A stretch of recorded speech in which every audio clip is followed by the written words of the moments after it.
और जो सारनाथ का यहाँ पे हिस्ट्री है, यहाँ पे लिखा हुआ है, आप पढ़ सकते हैं पॉज करके। तो ये है फैसिलिटी विजिटर्स के लिए, purified cold drinking water, washroom, wheelchair.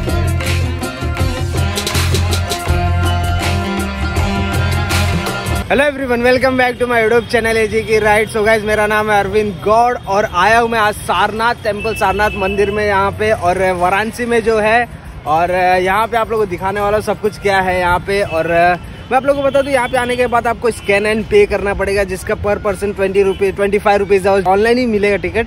ऐसा कुछ यहाँ पे काउंटर वाउंटर नहीं है टिकट का, तो वो ध्यान दीजिएगा।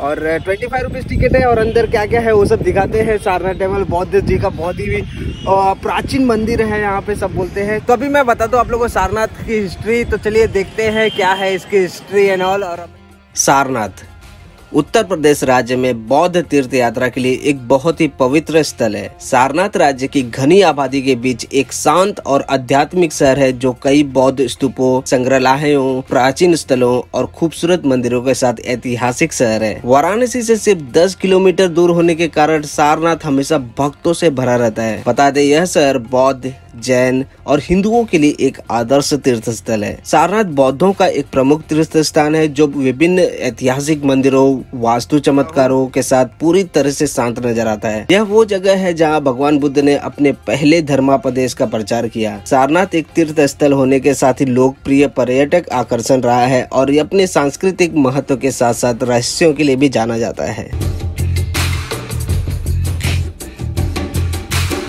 तो कुछ ऐसा है यहाँ पे सारनाथ में, देख सकते हैं। अलग ही अद्भुत नज़ारा है यहाँ का।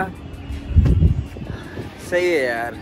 अगर आप आ रहे हो तो अपना थोड़ा टाइम लेके आइए, बिकॉज ये 5 बजे बंद हो जाता है। तो घूमने को आपको अच्छा टाइम मिले वैसा आइए। और ये सब देखिए अच्छे से, क्या है यहाँ पे हर जगह लिखा हुआ, क्या क्या हिस्ट्री है आपको पता चल जाएगा। आप रीड करके देख सकते हैं क्या है क्या नहीं यहाँ पे।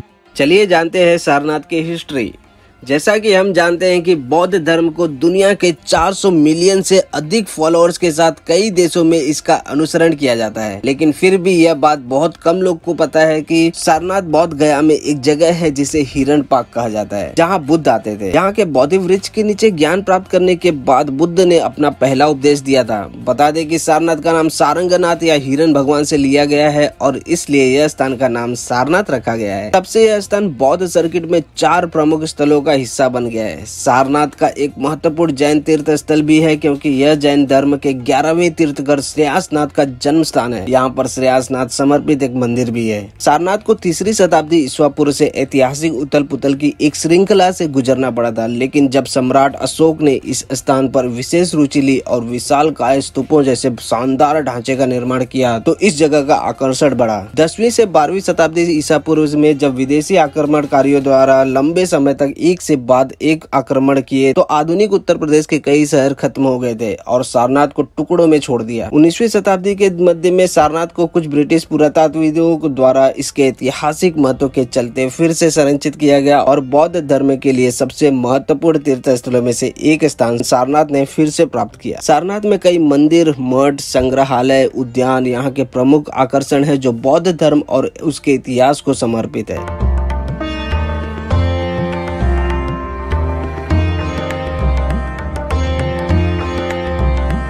तो गाइस, यहाँ काफ़ी कुछ देखने मिल रहा है। इतने पुराने चीज़ें, 1114, 1115 में बनाई हुई चीज़ें सब दिख रहे हैं बौद्ध की टाइम की। भाई साहब, बहुत अच्छा लग रहा है, एक बार आना जरूर चाहिए। तो चलिए कंटिन्यू करते हैं स्टोरी को।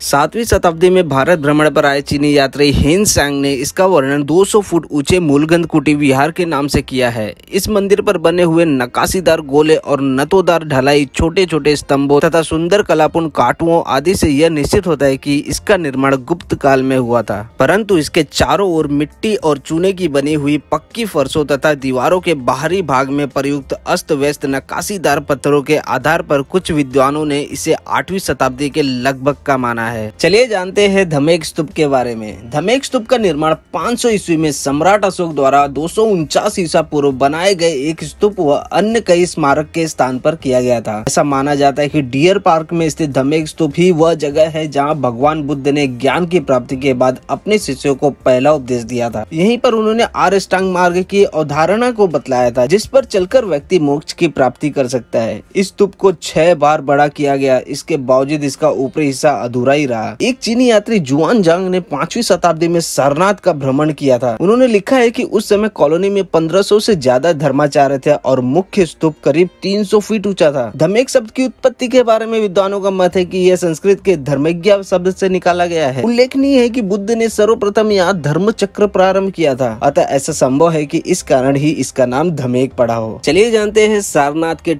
टॉप 5 प्लेसेस के बारे में। तो पहले पे है चौखंडी स्तूप। चौखंडी स्तूप को पूरे उत्तर प्रदेश के सभी पवित्र तीर्थ स्थलों में सबसे पवित्र और पर्यटकों द्वारा सबसे ज्यादा देखा जाने वाला स्तूप बताया जाता है। चौखंडी स्तूप को बौद्ध संस्कृति के सबसे दिव्य और महत्वपूर्ण स्मारकों में से एक बताया जाता है। इस स्तूप का निर्माण ठीक उसी जगह पर किया गया है जहाँ महान भगवान बुद्ध की मुलाकात अपने 5 तपस्वियों से हुई थी। इन 5 तपस्वियों के द्वारा बुद्ध ने अपनी पहली शिक्षाओं का प्रचार किया। इस प्रमुख घटना के स्मरणोत्सव के रूप में यहाँ स्मारक का निर्माण किया गया है, जो बौद्ध धर्म के उदय में काफी सहायक रहा। अगर आप इस जगह पर जाएंगे तो यहाँ चारों ओर से घेरी हुई हवा में भी आपको स्मारक की दिव्यता महसूस होगी। चौखंडी स्तूप जाने के बाद पर्यटकों को एक अलग शांति की प्राप्ति होती है, जो बेहद अद्भुत है। दूसरे नंबर पर है अशोक स्तंभ। अशोक स्तंभ भारत का राष्ट्रीय प्रतीक और सम्राट अशोक की सारनाथ की यात्रा का एक प्रतीक है। पत्थर से निर्मित अशोक स्तंभ एक प्रभावशाली संरचना है, जिसके शीर्ष पर 4 शेर है। धमेक स्तूप के साथ 50 मीटर लंबा स्तंभ अशोक द्वारा बौद्ध धर्म के लिए का उपहार है। अशोक स्तंभ के परिसर में आप कई वृक्षों को ध्यान करते हुए देख सकते हैं। पूरा परिसर हरे भरे लॉन से भरा हुआ है, जो यहाँ आने वाले पर्यटकों को बेहद आकर्षित करता है। बता दें कि भारत का सबसे पुराना पुरातात्विक संग्रहालय इस परिसर के परिधि में बनाया गया है। यहाँ स्थित धमेक स्तूप को बौद्धों के लिए एक महत्वपूर्ण स्थल है। यहाँ पर भगवान बुद्ध ने पहली बार अपने पाठों का प्रचार किया था। तीसरे नंबर पर है थाई मंदिर। थाई मंदिर सारनाथ में एक प्रसिद्ध आकर्षण जो यहाँ की वास्तुकला की शैली को प्रदर्शित करता है। बता दें कि यह मंदिर सुंदर बगीचों के बीच बना हुआ है, जो यहाँ आने वाले पर्यटकों और तीर्थ यात्रियों के आकर्षण का केंद्र है। यहाँ पर बौद्ध भिक्षुओं द्वारा शांत और शांतिपूर्ण प्रदान किया जाता है। चौथे नंबर पर है तिब्बतियन टेम्पल। तिब्बती मंदिर सारनाथ के प्रमुख तीर्थ स्थलों में से एक है। इस मंदिर को थांगसा से सजाया गया है, जो तिब्बती बौद्ध चित्र है। इस मंदिर में शाक्य मुनि बुद्धि की एक मूर्ति है। यहाँ मंदिर की इमारत के बाहर आप प्रार्थना पहियों को देख सकते हैं, जिन्हें घड़ी की दिशा में घुमाया जाता है। आपको बता दें कि इस मंदिर में थाईलैंड, तिब्बत, चीन और जापान से भारी संख्या में तीर्थयात्री और बौद्ध विद्वान आते हैं। 5वें नंबर पर है आर्कोलॉजिकल म्यूजियम ऑफ सारनाथ। 1910 में स्थापित पुरातत्व संग्रहालय 3री शताब्दी ईसा पूर्व से 12वीं शताब्दी ईस्वी तक के कलाकृतियों के संग्रह का प्रदर्शन करता है। अगर आप सारनाथ की यात्रा करने आते हैं तो इस संग्रहालय में रखी हुई प्राचीन कलाकृतियों देखने में जरूर जाए। तो चलिए जानते हैं सारनाथ घूमने का अच्छा समय क्या है। अगर आप सारनाथ जाने के अच्छे समय के बारे में जानना चाहते हैं तो हम आपको बता दें कि सारनाथ घूमने जाने के लिए अक्टूबर से मार्च तक का समय सबसे अच्छा रहता है। अप्रैल से अक्टूबर तक इस जगह पर नहीं जाना अच्छा रहेगा, क्योंकि यहाँ पे बहुत ही गर्मी होती है और आप परेशान हो जाएंगे। अगर आप यहाँ मनाए जाने वाले विभिन्न त्योहारों में शामिल होना चाहते हैं तो बता दें कि यहाँ के मुख्य त्योहार बुद्ध पूर्णिमा मई में मनाया जाता है और महाशिवरात्रि फरवरी से मार्च है। चलिए जानते हैं बुद्ध पूर्णिमा सारनाथ के बारे में। बुद्ध पूर्णिमा को गौतम बुद्ध के जन्म, ज्ञान और मोक्ष के उत्सव के रूप में मनाया जाता है। यह त्योहार पूर्णिमा की रात को पड़ता है, इसलिए भारत में इस त्योहार को बुद्ध पूर्णिमा कहते हैं। इस पवित्र त्योहार के दिन गरीबों लोगों के लिए मुफ्त चिकित्सा शिविर के साथ साथ दिन भर की प्रार्थनाएं आयोजित की जाती है। शाम के समय बोधि वृक्ष और यहाँ के कई महत्वपूर्ण स्थानों पर दीपक जलाए जाते हैं और भक्तों द्वारा बुद्ध की मूर्ति को पानी और फूलों से भरे बेसिन में रखा जाता है। कई शाकाहारी व्यंजनों, मोमबत्तियों, फूलों, भजनों और प्रसाद के साथ बुद्ध पूर्णिमा के इस शुभ दिन को बहुत धूमधाम से मनाया जाता है। हो गया हमारा सारनाथ स्तूप विजिट करके, और अभी हम लोग जा रहे हैं यहाँ टेम्पल में। देखते हैं आगे कौन सा टेम्पल है, क्या है, और यहाँ पे पार्किंग वर्किंग मिल जाएगा आपको इजिली। तो ये आउटसाइड एरिया है सारनाथ स्तूप के।